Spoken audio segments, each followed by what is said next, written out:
How did we go from headlines like this under former President Biden from the Wall Street Journal? Envy of the world, U.S. economy expected to keep powering higher. Economists lift their growth forecast in latest Wall Street Journal survey to headlines like this under the Trump regime. From this past week, CNN writes how the U.S. economy went from booming to a recession scare in only 20 days. Headlines like this from NBC News: newborn babies exposed to measles in Texas hospital. Infants barely 3 days old are receiving antibody injections to help protect against the virus. Nearly 300 cases have been reported in the outbreak. Quote, these babies didn't ask for this exposure, said Chad Curry, training chief for the University Medical Center EMS. But at the end of the day, this is the only thing we can do to protect them. Headlines like this from Politico: Trump calls for imprisoning his opponents in bellicose speech at Justice Department. He labeled his courtroom opponents scum, judges corrupt, and the prosecutors who investigated him as deranged. Do I want to hear from Mehdi Hasan?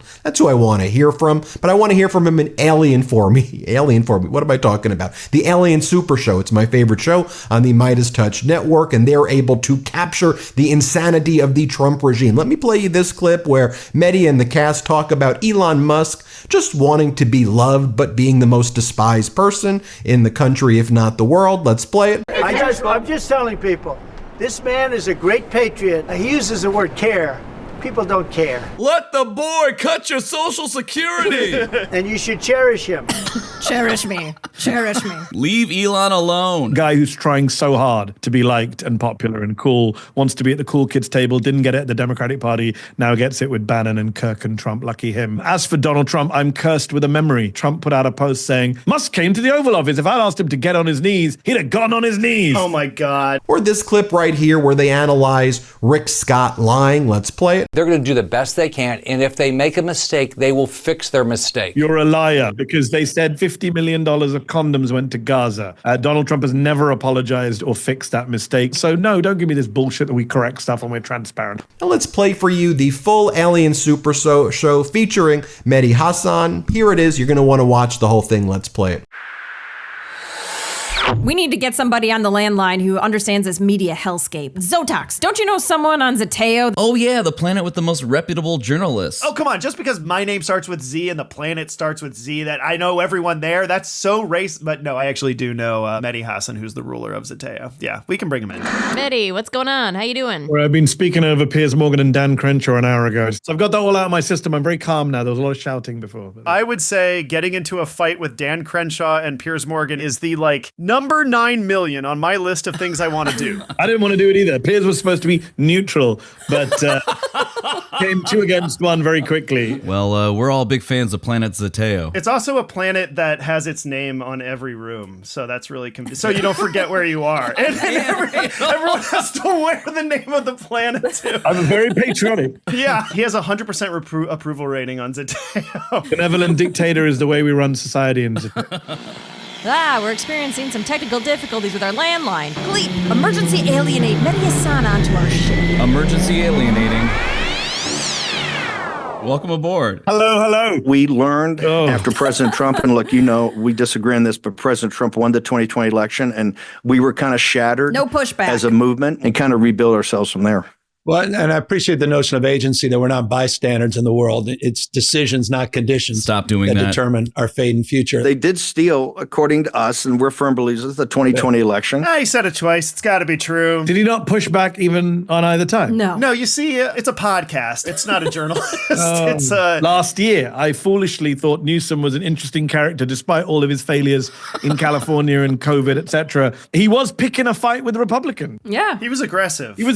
And he was going on Fox and beating up Ron DeSantis. Not that it's that hard to beat up Ron DeSantis. Right. But he was doing it. Someone had to. And now he's like, Charlie Kirk, ha ha ha ha, Steve Bannon, election was stolen. What is going on here? It's not as if the right-wingers lack platform. Yes, exactly. They spent weeks after the election saying, we need our own Joe Rogan. Democrats don't have a left media. And then they're like, the governor of California is going to start a podcast. Great. Who's he going to amplify and platform? When they said we need our own Joe Rogan, they meant we need another Joe Rogan who's exactly the same. Soon, mean, he's a California governor. He'll soon have all the tech bros on too, I'm sure. Yes. Even Bannon even gave him the opportunity to push back the second time. He's like, Kevin, don't you think we should have some tension between us to make it more interesting for the viewer? No, I appreciate your gumption, your consistency on the issue. This is normalizing fascism with Gavin Newsom. At least do some kind of shtick at the top where you like give some background and be like, this guy has said X, Y, Z, but I wanted him on because like Charlie Kirk has said some outrage. Charlie Kirk has called for me to be deported from the country, which in the past I'd have been like, what a freak, he wants to deport me. But now I'm like, oh, they could actually deport me given our current climate.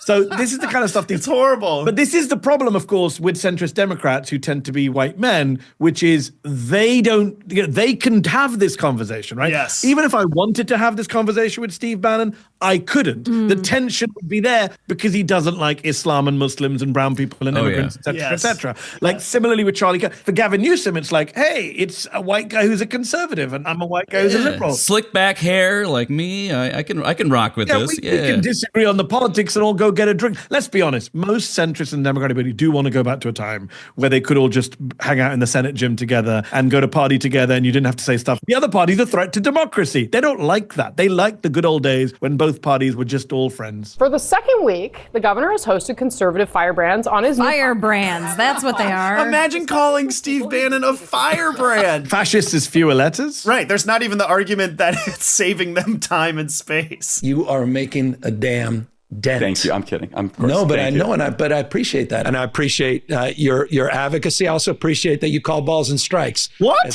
He just told you that they won the election. What ball or what strike was he calling? My next guest is Thanos the Mad Titan. I appreciate his bold strategy on universal scarcity. Here's a question. You got two conservative firebrands on the show recently. Did you ask him about climate change by any chance? At the very end, he does of this podcast. And then they go, oh, well, that's a conversation for a different time. That's a different time when we didn't just, platform you for an hour and 15 minutes. I like how you watched it so the rest of us didn't have to. Yeah. I don't have to gouge out my eyes with a dull spoon. Speaking of dull spoons. But what he did by let's move to this now. I'll tell you what, right now, Musk and Trump are more appealing than Bannon. A reprieve. I'm just telling people, this man is a great patriot. He uses the word care. People don't care. Let the boy cut your Social Security. And you should cherish him.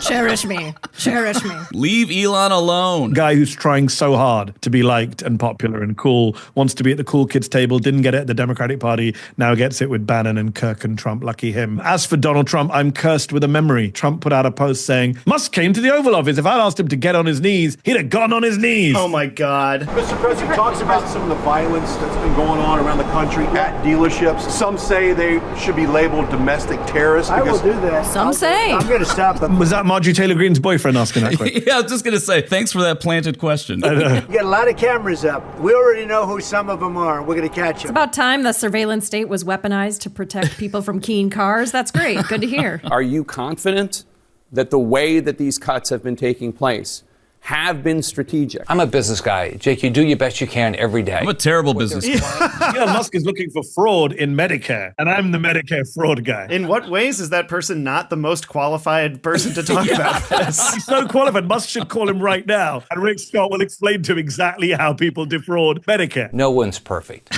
When they make a mistake, are they going to fix it? Yeah. It's like that old saying, measure once, cut 2 or 3 or 4 times if you have to. They're going to do the best they can, and if they make a mistake, they will fix their mistake. You're a liar because they said $50 million of condoms went to Gaza. Donald Trump has never apologized or fixed that mistake. So no, don't give me this bullshit that we correct stuff and we're transparent. Bullshit. Isn't it even more bullshit that the media doesn't call them out on that? Like, if you're not going to correct this thing, how can we take your word on this other thing? Because two interconnected reasons. For journalists, whoever it is, CNN anchors, MSNBC anchors, whatever it is, ABC, New York Times, memory of goldfish, right? It's like 8 seconds. We forgot. We don't remember what happened day before yesterday. So Trump exploits that, and Bannon, of course, famously said, flood the zone with shit. And it works. Yeah. And it works. It works so well. And number 2, they reset, right? Even if they do remember it. So the reason why I kind of made a lot of noise and splash when I was at MSNBC, because I didn't follow that approach to interviewing, which is, we must start with what happened today. And it's bad form to ask about what happened last week. I was the guy who said, if somebody's in front of you, you say, hey, in 2023, you lied your ass off. You never apologized. Right. Yep. Whereas in the current cable news model, it's, that was 2023. we can't ask about that now. And that allows people who have multiple sins and crimes and lies behind them to always just reset, right? Every interview is a new day. Where does that edict come from? Is that coming from like top down? I think it's a little bit top down. I think it's also cultural. Okay. Media in general has this very short-termist, quickly run through the headlines approach. It's just whatever lines they want to get. And my position is that's how they get away with this shit. You should just ask the same 2 questions 100 times till you get the answer. Like, why is every interview with Rick Scott not somewhere in there? Like, I'm not saying do it gratuitously, like, welcome Rick Scott, you Medicare fraudster.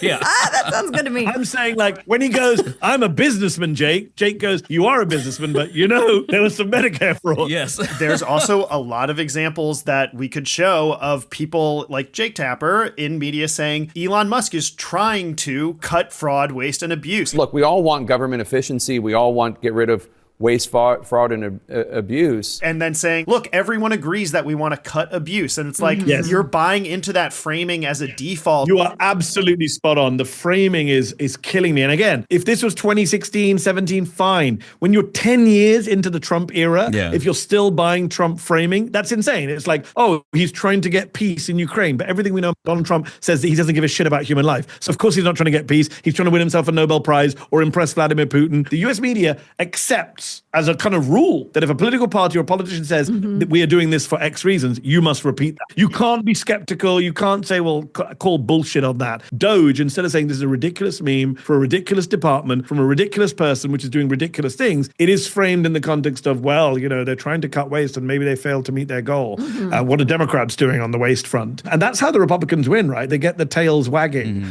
They set the agenda and everyone wags their tails in accordance. Elon said, I'm going to donate another $100 million to your political operation because I believe so much in your current agenda. What a generous soul. It makes him sound like some great humanitarian. I just destroyed the US budget to stop malaria nets from going out to children in Africa. But I'm going to donate $100 million to Trump PACs. It's really saving humanity. Don't you all wonder that if you were a billionaire, forget the morality of it, just for fun and attention and ego, you could literally end poverty in Africa. You could literally say, I just bought 700,000 malaria nets. The goodwill would be insane. They don't do it. None of them. They don't do something that could easily make them beloved for history. And still have a bunch of money left over for yourself. Still have like $17 billion left. Still donate to your dumb political PAC as well. Yes. I just wonder how you sleep at night. I don't know what I would do if I had that much money and I just spent it on failing rockets and Donald Trump's PACs. This is crazy for a guy to come in and try to make the government more efficient, and now he's enemy number one. He's Henry Ford, he's Benjamin. Another famous Nazi sympathizer. Henry Ford was a notorious anti-Semite. The Democrats attract and retain illegal immigrants by essentially paying them. Kudlow, I agree. I completely agree. Sorry, I'm just lost in your eyes there. If we turn off this gigantic money magnet for illegal immigrants, then they will leave. You see, I'm the only immigrant that can use the government as a giant money magnet. The Democrats are trying to import voters, basically. Yeah. He's obsessed with the Great Replacement now, which oh my God. The neo-Nazi anti-Semitic conspiracy theory that's now become super mainstream in the GOP. Like 5 years ago, it was super controversial to even mention it. But also, like, if we were trying to import voters, we would have done it and rigged the election. The worst riggers of elections ever. Yes. Yeah. If Joe Biden was trying to import voters, he wouldn't have done the CB1 app on your phone to book an appointment at the border. He'd have done an app on your phone that says, here's your citizenship card. Now you get to vote. Here's a person who died last year. This is your new identity. You're voting in Michigan's precinct district 13. Producers are yelling at me to get out. I don't want to end this interview because it's too much fun. Yeah. The idea that the fun conversation between these two, I would rather Van Gogh both my ears than be stuck in a room with Larry Kudlow and Elon Musk. Can you rescue the astronauts? Yes, we're bringing them back in a few weeks. Once we figure out how not to explode them over the Caribbean. When you get them back, don't shatter over all of Florida. We'll try. Nobody said anything about getting them back in one piece. I got them back in many pieces. And then he'll just blame the liberal left immigrants who blew up his rocket. You saw what happened when Twitter shut down the other day. Yeah. He said it was that. He could have just said, you know what? We had some server issues. No, he had to say Ukrainian hackers shut down Twitter with no evidence whatsoever. In your estimation, what crime did Mahmoud Khalil commit to warrant his arrest, detention, and potential revocation of his green card. Let me tell you something. I went face down the angry mob at Columbia at the height of that stuff. It was dangerous. They booed me.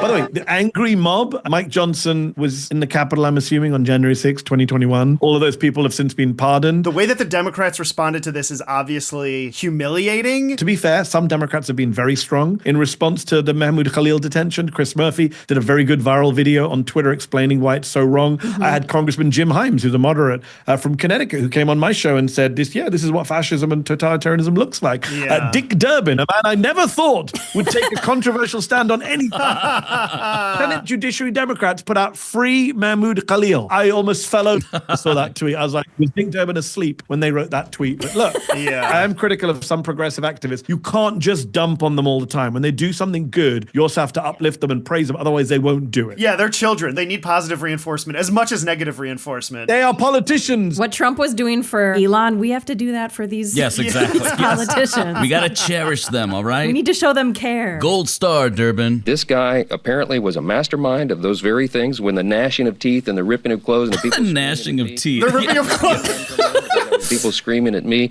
wanting to rip me limb from limb. Nobody wanted to rip Mike Johnson limb from limb. What fantasy? It is very Book of Revelations erotic fanfic. Yes, exactly. I say this a lot, but I would love to play D&D with these guys. They're so vivid and they're fantasizing about violence. If you are on a student visa and you're in America, and you're an aspiring young terrorist who aspiring young terrorist is crazy. That sounds like something you put in your LinkedIn. Yeah. I was a 30 under 30 terrorist. I think the question here is about whether speech can result in people's He's legal a rights being virulent taken away. anti-Semite. He came here on a student visa.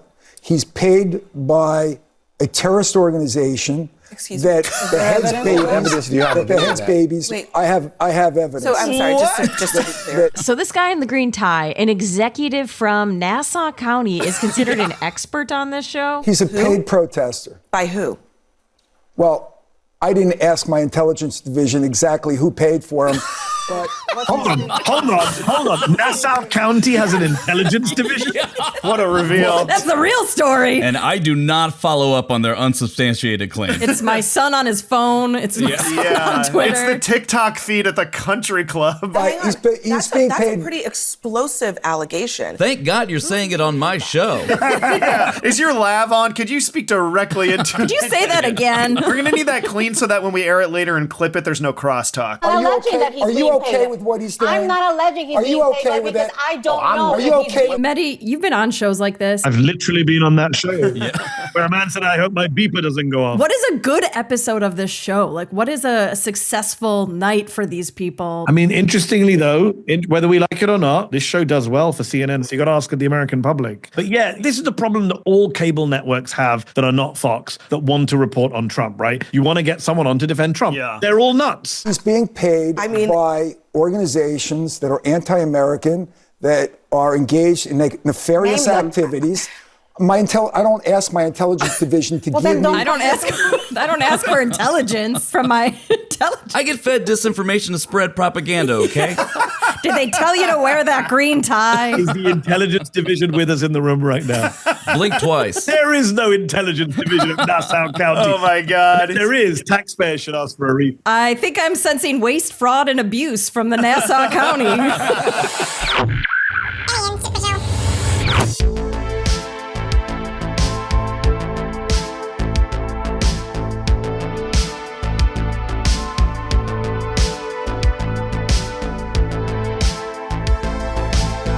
He's going to be neutral. He said, yes, very neutral. I but am it's, neutral. Two people shouting at me every time I speak. I am okay. neutral. You're being a baby. You're being a baby. On the front, there you go. There you go. There's another interruption. Another interruption from Dan. Hey, Dad, I'm not a baby. I'm happy to be here on my own. You need to be handheld by peers. That's fine.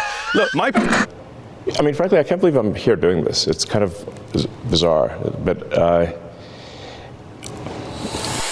Hey Humies, thanks for tuning in. If you like the show, help us invade your planet by subscribing to our YouTube channel or drop us a comment. We really love those. If you really like the show, subscribe to our Patreon where we share some bonus content. All right, okay, gotta go. Bye! Well, it was a great episode. Told you wanted to watch the whole thing. You can see the absurdity of it all right there. Thanks for watching. Hit subscribe and let's get to 5 million subscribers.